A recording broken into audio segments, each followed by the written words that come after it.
Hello everyone, welcome back to another episode of Technologyglance. Today in this video, I'm going to guide you through how you can disable brightness on MX Player. So let's get started. Firstly, open MX Player app in your device. Then tap on your profile icon if you haven't. Next tap on settings. After that, tap on player. Next tap on controls. Then you can see the option of brightness. Untick it by tapping on it. Next tap on OK.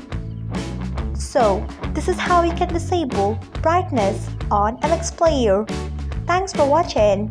If you found this guide helpful, we would love it if you hit the thumbs up button below.